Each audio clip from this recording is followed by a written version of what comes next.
자, 화요일 이 시간 여러분의 가정 경제를 도와줄 두 분 전문가 함께 하셨습니다. 안녕하세요. 안녕하세요. 네. 통장이 헤이. 어슴을 헤치고 화요일을 만나면 후후. 네 금쪽 같은 내 통장 999의 철이 정원창 전문가입니다. 어서 오십시오. 네. 어둠을 헤치고 엄마 통장을 못 찾는 철이를 멱살 잡고 같이 끌고 갈 메텔 홍현실 전문가입니다. 자, 오늘은 어떤 이야기 나눠볼까요? 네, 저희가 상담을 진행하면서 정말 많이 보고 접하게 되는 보험 증권 중 하나가 가입 기간이 굉장히 오래된 종신보험인데요. 우리가 지인 소개로 종신보험을 재테크 상품으로 잘못 알고 가입한 경우 정말 골치가 많이 아프죠. 네. 그렇죠. 당장 이거를 해지하고 싶어도 지인이 소개한 거라 다시 한번 막 고민을 하게 되고 계속 이거를 유지하자니 부담이 되고 해지하자니 내가 그동안 냈던 보험료가 너무 아까워 이러지도 저러지도 못하는 게 바로 종신보험인데요. 네. 그래서 오늘은 이 오래된 종신보험 활용법에 대해 이야기해 보려고 합니다.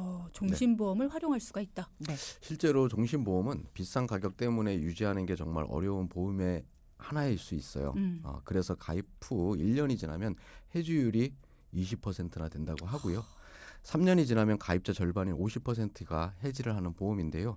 우리가 보장성 보험이라고 하면 첫 번째로 암보험과 같은 이러한 진단비 혹은 수술비 같은 것을 떠올리기 쉬운데 종신보험은 역시 사망보장을 해주는 보장성 보험입니다. 종신보험도 보장성 보험이다. 네, 맞습니다. 최근에는 종신보험이나 CI 종신보험이라고 하면 무조건 이러한 사망보장이기 때문에 나빠서 해지를 해야 된다라고 한다라는 그런 인식이 좀 많이 높아지고는 있는데요. 물론 내 상황에 맞지 않게 잘못 가입한 보험이라고 하면은 뭐 해지 혹은 뭐 정리를 좀 고려해 볼 만한도 하는데 무조건 해지가 정답은 아니다라고 생각을 해주시고요. 오늘 이야기를 잘 들어주시면은 아마 갖고 계신 이러한 종신보험 혹은 CI 보험을 활용하는 데 있어서 좀 도움이 좀 되실 겁니다. 네. 사실 저희가 이 시간을 함께 하면서 종신보험이나 CI 보험이 나오면 결국은 또 그거였군요. 어쩔 수 없이 정리했어요. 이런 식으로 솔루션이 간 적이 많아요. 근데 그랬던 이유는 그게 그런지 몰라서 잘못 가입한 경우가 많았기 때문에 그렇게 솔루션이 된 거고 무조건 안 좋은 건 아니다라는 거를 두 분이 오늘 말씀을 해주신다라는 거고요. 무조건 해지가 정답은 아니다라는 거니까 혹시라도 내가 종신보험을 갖고 있는데 해지하라고 할까 봐 겁나서 뭔가 상담을 꺼렸다 하시는 분들은 해지가 아닌 다른 방법도 있다라고 하니까 오늘 잘 들어주시면 좋을 것 같습니다. 네, 종신보험은 우리가 사망 시 남겨진 가족에게 사망보험금을 지급하는 보험이고요. 아마도 이제 대부분 수익자를 사랑하는 내 가족으로 좀 해놓았을 겁니다. 네, 한 가정의 가장이 돌아가셨을 때 발생할 수 있는 경제적 리스크를 피할 수 있는 가장 효과적인 방법이 종신보험인데요. 사실 이런 취지만 놓고 보면 어느 하나 나무랄 데 없는 보험인데 그렇죠. 문제는 민원도 많이 발생하고 중도 해지도 상당히 많아서 유지가 어렵다는 게 문제입니다. 네. 그 이유는 가입 당시 상품에 대해 자세한 설명을 듣지 못하고 쭉 유지를 하시기 때문인데요. 그러다가 보장 분석을 받거나 병원에 갈 일이 있어서 보험증권을 살펴봤더니 돈은 비싸게 내고 있는데 생각보다 보장받는 부분이 없다는 걸 알게 된 거죠, 나중에. 그래서 현재 상황에 불필요한 종신보험을 끝까지 유지하는 게 맞는지 아니면 당장이라도 해지하는 게 맞는지 많은 분들이 고민을 하고 있긴 합니다. 그렇죠. 종신보험은 사망을 보장해 주는 거기 때문에 지금 당장 필요하지 않은 건 맞아요. 그러니까 가입하실 때부터 내가 살아생전에 보장받는 건 아니다. 내 아이들, 내 남겨질 가족들을 위해서 보장을 해주는 거다. 이거를 알고 가입하시면 문제는 없어요. 그죠? 자, 그러면 종신보험이나 CI 종신보험을 유지해도 되는 경우는 어떤 경우입니까? 네, 먼저 우리가 종신보험을 상황에 맞게 잘 가입한 경우를 보면 만약에 한 가정의 주 수입원인 가장이 준비 없이 갑자기 사망했을 때 남겨진 가족들의 생활비, 그다음에 아이의 양육비, 대출 상환비 이런 것 같은 여러 가지 경제적 리스크는 남아 있겠죠. 그렇죠. 그런 것들이 발생하는데 만약에 이런 갑작스러운 상황에 대비하기 위해 종신보험을 준비했다면 우리가 무조건 이건 잘못 가입한 거예요라고는 말할 수가 없습니다. 그럼요. 다만 앞으로 우리가 사망보험금을 준비하시려는 분들은 무조건 종신보험만 고집할 게 아니라 기간을 정하는 정기보험과의 비교를 통해 본인의 경제적인 상황에 맞는 선택을 하시는 게 좋을 것 같습니다. 사망 보장이 필요해서 가입하신 경우에는 잘못된 게 아니다라는 거. 네. 그럼 반대로 가입 목적에서 어긋난 사례. 내가 목적은 이거였는데 종신보험을 가지고 있다. 그러면은 지금 일단 신중히 한번 고민을 해봐야 된다. 어떤 사례입니까? 제가 얼마 전에 상담을 했던 동기분의 사례인데요. 네.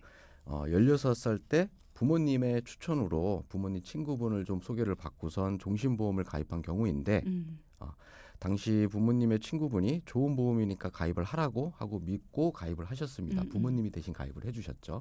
그 이유는 어린 나이에 가입을 하니까 나중에 가입하는 것보다 사망 보장이 훨씬 더 저렴하게 가입을 할 수 있다라는 말을 믿고 언젠가는 받을 돈인데 훨씬 더 저렴하게 가입이 가능하다라는 그러한 설명을 좀 듣고선 가입을 했는데요. 이런 경우처럼 어린 나이에 종신보험을 가입한 분들이 의외로 많아요. 상담했던 동기분은 성인이 돼서 경제활동을 시작하면서 부모님이 내주시던 보험을 직접 본인이 내게 되었고 생각보다 매달 큰 금액을 내는데 잘하고 있는 건가라는 생각이 들어서 연락을 주셨습니다. 지금까지 보험료를 부모님이 내주셨기 때문에 쉽게 해지도 못하고 상담을 통해서 본인이 가입한 보험을 어떻게 유지를 해야 되는지 난감해 하셨는데 그쵸. 당장에 본인은 이러한 사망 보장을 받는 종신보험보다는 본인이 혹시 경제활동을 하다가 아프거나 다쳤을 때 제대로 좀 보장을 받고 혹은 세액공제 혹은 비과세가 되는 이러한 연금이 자기한테는 필요한 것 같은데 많은 보험료가 이렇게 본인의 사망 보장으로 나가고 있다라는 거에 대해서 고민을 하고 있어서 저희에게 상담 요청을 해주신 사례입니다. 앞서 우리 출생률에 대해서도 이야기를 했는데 요즘에는 사실 결혼을 안 하는 비혼족도 많고요. 그리고 또 아이를 낳지 않는 사람들도 많기 때문에 사실 물려줄 것에 대해서 준비를 미리 하는 것보다는 내가 살아있는 동안에 써야 되는 돈에 대해서 미리 준비를 하는 경우들이 많거든요. 근데 이제 그게 준비가 안 돼 있는 상황에서 사망한 이후를 대비한 것들이 너무 나한테 부담을 준다. 그렇죠. 그러면 이제 그게 자꾸만 압박으로 다가오는 거죠. 네, 그렇기 때문에 두 분께 도움을 요청하셨던 것 같아요. 근데 이제 손해볼까 봐 걱정이 많이 되시는 것 같은데 이런 분들이 손해를 보지 않고 유지를 할 수 있는 방법 이런 건 없을까요? 네네. 그 부분을 오늘 말씀을 좀 드리려고 하는데요. 이렇게 내가 가입했던 의도와는 다르게 네. 이제 유지되고 있는 보험, 특히 종신보험과 CI보험이 있다면 세 가지 방법에 대해서 한번 알아보셨으면 좋겠습니다. 첫 번째는 감액제도와 감액 완납제도입니다. 네. 감액이라는 단어에서 우리가 알 수 있듯이 감액제도는 특약들을 줄여서 매달 내는 보험료를 줄일 수 있는 방법입니다. 예를 들어서 사망보험금 1억 원이면 5천만 원으로 줄이는 것을 감액이라고 하는데요. 줄어든 보장금액만큼 보험료가 줄어들겠죠. 그죠. 그리고 감액을 하게 되면 보험료는 줄어들었지만 매월 감액되는 그 금액으로 계속 납입을 할 수가 있는 그러한 부분들이 감액제도입니다. 그리고 감액 완납제도라는 이러한 부분들도 알아보시면 좋은데요. 네. 감액 일시납 제도라고도 하는데 보장을 줄이고 보험료를 환급받은 만큼 보장을 일시납 처리한다라고 보시면 돼요. 사망보험금 1억 원을 5천만 원으로 줄이면서 발생하는 해약 환급금이 있습니다. 이 부분을 바로 한꺼번에 납입을 해서 그동안 내야 될 보험료를 완납을 해서 매달 내는 보험료를 내지 않고도 보험을 유지시킬 수 있는 방법이 있습니다. 감액이랑 감액 완납이랑 뭔가 네네. 비슷한 것 같은데 다르네요. 보장 금액을 감액하는 것은 비슷하지만 네. 감액 완납은 해지했을 때 발생하는 해지 환급금으로 완납 처리를 한다는 점이 차이점이 있어요. 감액 제도는 해지 환급금이 어느 정도 있어야 하기 때문에 가입한 지 얼마 안 되는 경우에 해당은 좀 안 되는데요. 만약에 종신보험의 보험료 납부가 어렵거나 보장을 넓히기 위해서 새로운 보험을 가입하기 위해서 예산을 확보한다라는 방법으로 활용을 하시면 좋습니다. 그러니까 내가 남아있는 기간 동안에 보험료 더 내고 싶진 않다. 근데 이 보험을 없애고 싶진 않다. 네네. 라고 한다면 이 완납제도라는 거를 활용할 수 있으니까 그 부분을 잘 알아보시면 좋겠다.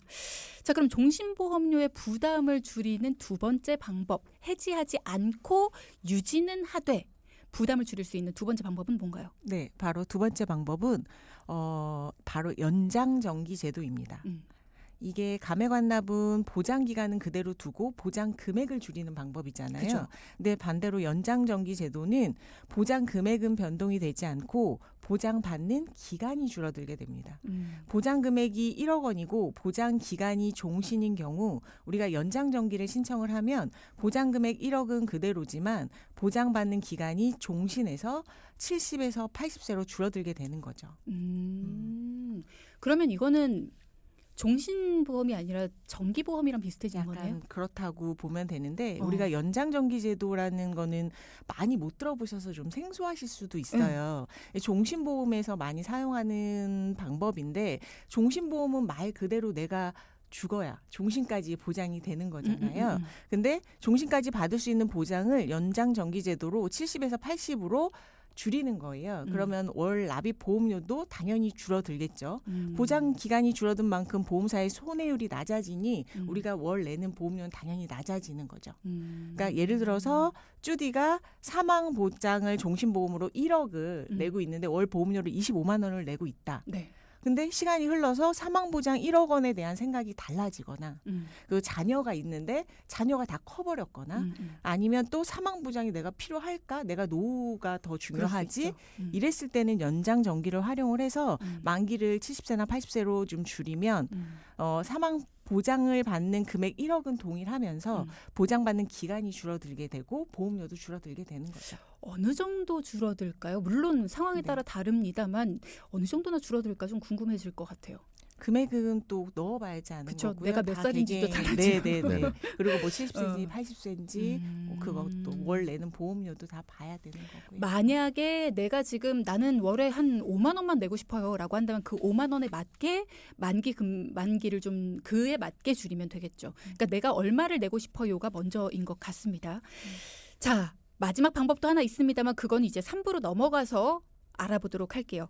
자, 앞서 저희가 2부를 통해서 정원창 전문가, 홍현실 전문가 두 분께 종신보험을 가지고는 있는데 내가 원래 목적보다는 다른 목적으로 가입을 했거나 아니면 본 목적에 맞게 가입은 했지만 내가 시간이 지나다 보니까 이게 좀 부담이 된다. 그러다 보니 이걸 좀 정리정돈은 필요한데 해지하자니 너무 아깝다. 그동안 낸 돈이. 그래서 해지보다 더 큰 손해를 보지 않고 유지할 수 있는 3가지 방법을 두 분이 정리해주고 계셨죠.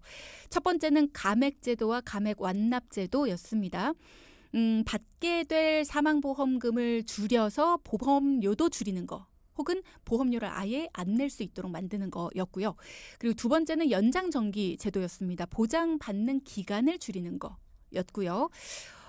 그리고 세 번째를 이제 설명해 주실 차례입니다. 세 번째 마지막 방법도 살펴볼까요? 네. 종신보험을 활용을 해서 중도 인출과 추가 납입이라는 그 기능을 활용할 수 있는 방법이 있습니다. 중도 인출은 종신보험의 해지 환급금 중에 일부를 미리 인출할 수 있는 기능을 말하는데요. 네. 급하게 돈이 필요하거나 가족에게 남겨주는 것보다는 지금 사용해서 써야 되는 금액들이 좀 있다 그러면 중도 인출 기능을 활용할 수가 있는데 종신보험 중에 유니버셜 기능이 탑재되어 있는 그러한 상품들이 있어요. 네. 이렇게 내가 가입한 보험에 유니버셜이라고 써 있다 그러면 중도 인출 기능도 가능하고 혹은 보험료에 대한 대체 납도 가능합니다. 그건 무슨 말이죠?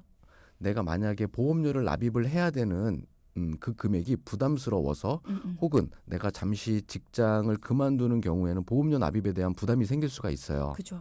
특히 비싼 종신보험 같은 경우는 그럴 수가 있죠. 근데 보통 보험은 납입을 안 하면 당연히 해지가 되겠죠. 그럼요. 하지만 유니버셜 기능이라고 붙어있는 이러한 상품들은 내가 해지했을 때 받을 수 있는 그 해지 환급금에서 보험료가 대신 빠져나가는 기능이 있습니다. 그래서 내가 어느 기간 동안에는 보험료를 납입을 하지 않는다 하더라도 보험은 계속 유지가 가능합니다. 그러면 내가 해지 환급금으로 남아있는 보험료가 대신 나간다면 어느 정도 보장이 줄어들거나 하는 거 아니에요? 나한테 불이익이 있는 거 아니에요? 그렇지는 않고요. 네. 보장은 똑같이 유지가 되고 납입하는 보험료 역시 내 환급금에서 대신 대체 납이 된다라고 보시면 되는 거예요.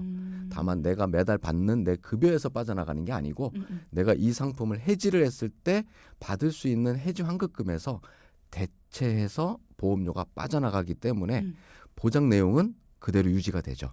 그럼 내가 해지하지 않고 끝까지 유지를 한다. 그럼 나중에 내가 대체 납입했던 그 금액은 사망보험금에서 빠진 채로 받게 되겠네요. 그러한 부분들도 있지만 내가 중간에 혹시 해지환급금을 인출했을 때는 수수료가 발생되지는 않아요. 하지만 이 대체납이 매우 길어진다라고 했을 때는 해지환급금에서 이 대체납을 할 수 없는 금액이 또 생길 수가 있잖아요. 뭐 더 이상 이제는 대체납이 불가능한 그러한 장부 수준이 된다 그러면은 그때부터는 보험료를 납입을 하거나 그동안 납입하지 않았던 그 금액을 다시 상환을 해야 되는, 보험료 대신에 내야 되는 그러한 부분들이 발생될 수가 있죠. 그렇군요. 네. 그러면 그때 가서는 계약이 해지될 수도 있다라는 것도 알아두셔야겠네요. 어쨌든 네, 기간이 맞습니다. 너무 길어지면. 또 우리가 여유가 된다면 추가 납입을 좀 고려해 보시면 좋은데요. 네. 우리가 오래된 종신보험은 이자율이 굉장히 높아서 현재 은행 이율보다 굉장히 높거든요. 그래서 보험 계약에 따라 다르지만 추가 납입금에 대해서는 우리가 또 사업비가 적게 부담되거나 부담이 되지 않는 경우도 있고 그러니까 적립금을 내가 좀 빠르게 늘릴 수가 있는 거죠. 네. 그렇게 되면 고객이 중도 인출을 안 하고 그대로 계속 만약에 들고 가게 된다면 복리로 계속 굴려주는 거고요. 만약에 사망하게 되면 당연히 추가 납입한 보험료에 대해서도 사업비만 차감하고 사망보험금을 더하게 되는 거죠. 그래서 예전에 이거 복리로 굴러가요. 나중에 돈이 지금 뭐 다른 은행이자 아유 그런 거 다 필요 없어요. 이게 진짜 많이 돈이 불어나요. 이런 걸로 혹해가지고 가입하신 네. 분들이 되게 많으신 것 같아요. 네, 맞습니다. 네. 하지만 사망 이후에 들어오는 돈입니다. 내가 살아있을 때 들어오는 돈이 아니라는 것도 꼭 알아두셔야겠어요. 네. 자, 이렇게 해서 3가지 방법에 대해서 알려드렸고요. 여러분도 혹시나 내가 지금 사망 보장을 할 수 있는 종신보험을 가지고 있거나 CI 종신보험 이런 것들도 가지고 있다. CI 보험을 가지고 있는데 주변에서도 야 그거 네가 목적에 맞지 않게 가입한 거니까 정리해라고는 하는데 지금까지 내가 낸 돈 그리고 해지했을 때 받을 수 있는 돈 비교를 해보니까 너무 많은 차이가 난다. 야 내가 이 돈 어디 가서 벌어. 이거 얼마나 오래 고생해야 버는 돈이야. 난 정리 못해. 그냥 낼래. 유지할래. 부담스러워도 그냥 가지고 있을래 하시는 분들 크게 손해보지 않고 차라리 그 돈으로 저금을 하거나 차라리 그 돈으로 저축을 했을 때 더 많은 이율을 발생시킬 수 있도록 유지하실 수 있도록 할 수 있는 방법들 3가지 방법 알려드렸습니다. 도움이 필요하신 분들은 샵0999 열어둘 테니까요. 어떻게 정리정돈하면 될까요? 저는 어떻게 해야 이득일까요? 물어봐 주십시오. 전문가 도움 받으실 수 있고요. 전 과정 무료로 함께 합니다. 여러분께 혜택 드려요. 자, 그럼 이번에는 2분 전문가에게 고민이 있습니다 하고 찾아오신 분의 이야기를 들어보겠습니다. 어떤 고민으로 찾아오셨을까요?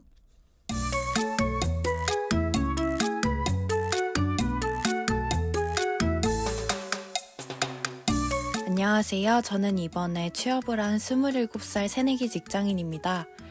제 보험 대부분은 엄마의 친한 친구분이 보험 설계사여서 엄마가 몇 개를 가입해 주셨어요. 근데 제가 취업을 하고 나니까 엄마가 이제부터는 보험료를 저보고 내라고 하시더라고요. 그래서 제 보험을 확인해 보니 종신보험과 CI 종신보험으로 3건이나 가입되어 있더라고요. 이 보험들이 저에게 좋은 건지 안 좋은 건지 증권을 아무리 봐도 무슨 소리인지 모르겠고 그냥 해지를 해야 하나 고민이 되어 사연을 남겨봅니다. 매달 나가는 보험료 60만 원도 너무 부담스럽습니다. 그동안 엄마가 내주신 보험을 제 맘대로 해지하는 것도 엄마한테 조금 미안해서 해지하는 것도 고민이 됩니다.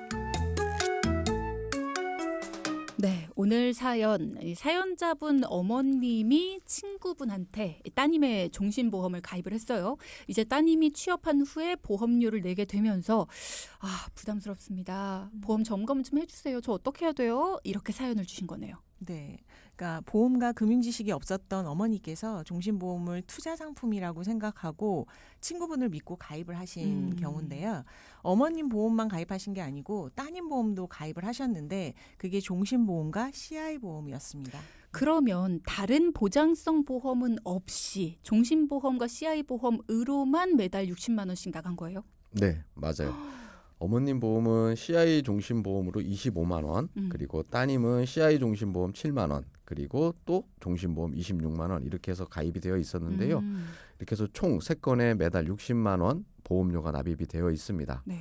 그중에 2분이 가입하신 것들 중에 CI 종신보험은 금감원의 민원 사례가 좀 많은 상품들 중에 하나였고요. 이 CI 보험은 정말 중대한이라는 조건을 충족했을 때 보상을 받을 수 있는 범위가 굉장히 좀 좁은 제한적인 그러한 보험이었습니다. 그죠. 예. 그런 점에서 봤을 때 사망보험금에 대한 부분들이 많이 들어가 있었기 때문에 보험료는 굉장히 높게 책정이 되어 있었고요. 주계약인 사망보험금을 제외한 다른 특약들은 모두 또 3년 갱신형으로 되어 있기 때문에 현재 납입하고 있는 이 60만 원이 매년 그 3년 갱신 주기가 되면은 올라갈 수밖에 없는 그러한 구조를 갖고 계셨습니다. 지금도 부담스러운데 지나고 나면 더 오르겠네요. 네네. 추가로 설명드리면 따님 보험 2개 중 하나는 CI 종신보험으로 주계약을 제외한 특약들은 엄마랑 똑같이 다 3년마다 갱신되는 상품이었고요. 나머지 종신보험은 어머니가 딸에게 자신이 사망할 경우 주계약 사망보험금 2억을 상속할 계획으로 가입을 하셨다고 그렇게 말씀하시더라고요. 근데 제가 보험증권을 좀 살펴보니까 계약자가 어머니였고 피보험자가 딸로 되어 있었습니다. 네. 설계사분이 먼저 피보험자를 딸 이름으로 가입한 후 나중에 어머니 이름으로 변경이 가능하다고 이렇게 이야기를 했다고 하는데 말도 안 되는 거죠, 이거는. 이거는 뭐 어떤 게 잘못된 거예요? 이렇게만 들으면 복잡해요. 뭐 원래는 계약자가 어머니고 피보험자가 딸이고 뭐 이렇게만 들으면 복잡해요. 무슨 말인지 모르겠어요. 계약을 한 사람, 그러니까 계약자가 이제 어머니 이름으로 된 거고요.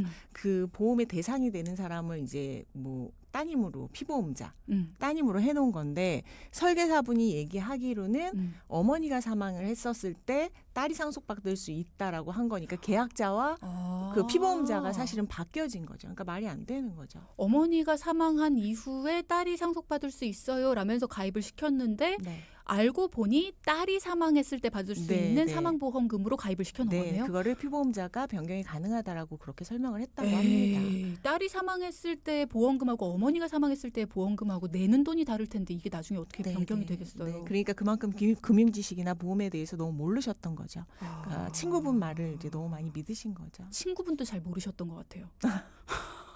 제가 볼 때는 그렇습니다. 그러니까 친구분 사이에서 이런 걸 가입을 시키셨겠죠. 자, 어쨌든 상담을 통해서 두 분이 해결을 좀 해주셨을 것 같은데 솔루션도 들어보죠. 네, 우선 가입한 3건의 보험들의 해지 환급금을 부터 확인을 했습니다. 그동안 냈던 보험료 대비 손해가 있을 수 있기 때문에 그러한 부분들을 미리 좀 체크를 하고 준비해야 되는 그 올바른 방향으로 안내를 좀 드렸는데요. 그중에서 손해가 가장 적은 따님의 CI 종신보험은 안타깝지만 좀 정리를 했고요. 그 금액만큼 본인에게 어울릴 수 있는 보장 범위가 넓은 건강보험 그리고 가격이 오르지 않을 수 있게끔 비갱신형으로 준비를 다시 시켜드렸습니다. 그리고 사망 시 2억을 받을 수 있었던 종신보험은 앞에서 말씀드렸던 감액 완납 제도를 통해서 주계약의 사망보험금을 5천만 원으로 줄였고요. 더 이상 보험료를 내지 않게끔 해야 환급금으로 일시납 처리를 해서 매달 내는 보험료 부담을 줄여드렸습니다. 그리고 그 금액만큼 본인이 필요로 하고 있는 연금으로 활용할 수 있게끔 안내를 좀 도와드렸어요. 사망 이후가 아니라 내가 나중에 나이 들었을 때 쓸 수 있는 연금이 필요합니다라고 해서 감액 완납 제도를 통해서 사망 보장을 아예 없앤 건 아니고 줄이되 나중에 내 연금에 필요한 돈으로 좀 활용을 했다라는 거네요. 자, 그러면 어머님께는 어떤 솔루션을 주셨습니까? 어머님의 보험인 CI 종신보험은 가입한 지 10년이 훨씬 좀 넘었고요. 연세도 좀 있으시고 최근 병력도 좀 있으셔서 암 관련된 특약은 좀 유지를 하고 나머지 3년마다 갱신되는 특약들을 좀 정리해서 매달 나가는 보험료를 좀 줄여드렸고요. 자식에게 나중에 짐이 되는 거를 가장 많이 걱정을 하셨어요. 모든 부모님의 걱정이죠. 그래서 간병비 보험과 재가보험으로 준비를 좀 해드렸습니다. 그리고 어머니 CI 종신보험은 유니버셜 기능이 있는 종신보험이었습니다. 그래서 잘 유지하고 계시다가 나중에 혹시 급한 목돈이 좀 필요하시면 중도 인출 가능하시다는 것도 제가 안내를 좀 해드렸습니다. 지금 문자창으로 물어보시는 게 유니버셜 기능이 있다는 건 어떻게 알 수 있어요? 라는 질문 주시는데 그건 뭐 이름에서 알 수 있는 건가요? 네, 우선 첫 번째로 확인할 수 있는 거는 내가 가입한 보험의 이름을 확인해 보시면 알 수 있고요. 이름이 없는 상품들 중에도 유니버셜 기능이 있는 것이 있으니까 내가 가입한 그 상품의 보험회사에 한번 문의를 해서 이러한 기능들이 있습니까? 라고 다시 한번 이렇게 확인을 해보시면은 정확하게 알 수 있으시죠. 일단은 상품 이름에 유니버셜이라고 적혀져 있으면은 없는데 적혀 있는 경우는 없으니까 네, 맞습니다. 있으면은 된 거고 만약에 안 적혀 있다 그러면은 안 적혀 있지만 혹시 있을 수도 있으니 네. 한번 고객센터에 물어보시면 될 것 같다라는 이야기 주셨습니다. 오늘은 종신보험을 무조건 해지하는 게 아니라 손해보지 않고 유지할 수 있는 솔루션을 제시해 주셨습니다. 오늘은 이야기를 들으시면서 여러 가지 방법들이 있구나. 고급 정보 감사합니다. 이렇게 말씀 주신 분들도 계시거든요.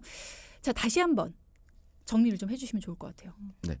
우선 내가 가입한 종신보험이 사망보험금이 많이 측정이 돼서 내가 내고 있는 보험료의 대부분이 사망보험금으로 빠져나가고 있고 정작 나는 보장을 받거나 어떠한 진단을 받았을 때 제대로 진단금을 받고 싶어 하는 부분들이 부족해서 그 부분을 다시 채우려면 보험료가 좀 부담되시는 분들이 있습니다. 이럴 때 가입한 보험, 종신보험을 좀 정리를 하려고 마음을 먹으시는데요. 이러한 부분들도 좀 꼼꼼하게 좀 체크를 좀 해주셔야 되는데 만약에 내가 가입한 상품이 얼마 되지 않았거나 혹은 이 상품이 저축으로 오해를 해서 가입하신 부분들은 좀 검토를 통해서 좀 정리에 대한 부분들도 한번 확인을 해보셨으면 좋겠습니다. 네. 실제로 이게 연금 전환을 이거를 해야 되겠다. 종신보험을 자녀가 경제적 독립을 하기 전까지는 내가 사망보험금으로 준비를 하다가 금리가 높아서 나중에 연금 전환하면 되겠지라고 생각하면서 가입하신 분들이 굉장히 많은데요. 실제로 연금 전환을 하시면 생각하는 연금액과 차이가 클 수가 있습니다. 그죠. 종신보험은 위험보험료와 사업비가 빠지고 난 후 적립되는 구조이기 때문에 그 연금 전환 시점에 해지 환급금으로 되기 때문에 기대했던 연금액보다는 작을 수 있다는 점 꼭 알아두셨으면 좋겠습니다. 그럼 방금 말씀 주신 경우는 이런 경우에는 이게 종신보험을 좀 정리하는 식으로 네. 생각을 해야 되는 거고 그러면 종신보험을 유지하는 게 나은 경우는 어떤 경우예요? 올해 납입을 해서 납입 기간이 얼마 남지 않은 종신보험이나 특약들이 잘 가입되어 있어서 보장 범위가 넓은 그러한 가입되어 있는 종신보험들은 유지를 좀 추천드립니다. 그리고 치료력이 많아서 신규 가입이 어려운 분들이나 매달 내는 보험료가 부담스럽지 않으신 분들은 당연히 유지를 좀 하시는 것이 좋을 거고요. 만약에 그럼에도 불구하고 내가 납입하는 보험료에 대한 부분들이 좀 부담스럽다. 그러면 앞에서 말씀드린 종신보험 활용법으로 보험료 내는 부담을 좀 줄이고 최대한 유지를 하시는 것이 바람직할 수가 있겠죠. 네. 추가로 종신보험 중 옛날 실손이 좀 묶여 있거나 1~3종 수술비 그리고 보장 범위가 넓은 암 진단비 등 지금은 가입할 수 없는 보장 범위가 넓은 특약들이 있거든요. 이런 것들이 포함되어 있는 경우에는 불필요한 갱신형 특약이나 필요 없는 특약만 삭제하시고 꼭 필요한 주계약인 사망보험금을 줄이고 보험을 유지하는 게 좋은 선택입니다. 네. 자, 오늘은 종신보험을 무조건 해지하는 게 아니라 보험료 부담을 줄이면서 활용할 수 있는 방법들 알려드렸습니다. 오늘의 포인트 짚어볼게요. 첫째. 오래된 종신보험 활용법, 감액완납, 연장정기, 중도인출, 추가 납입을 꼭 기억하자. 네. 둘째. 종신보험은 연금과 저축이 아니라는 것을 꼭 기억하자. 방송 중에 상담해드리는 내용은 청취자 여러분의 올바른 투자 판단을 위해 참고로 드리는 말씀입니다. 금융상품 가입이나 해지 같은 판단은 스스로의 책임으로 결정하셔야 한다는 점 꼭 기억하시기 바랍니다.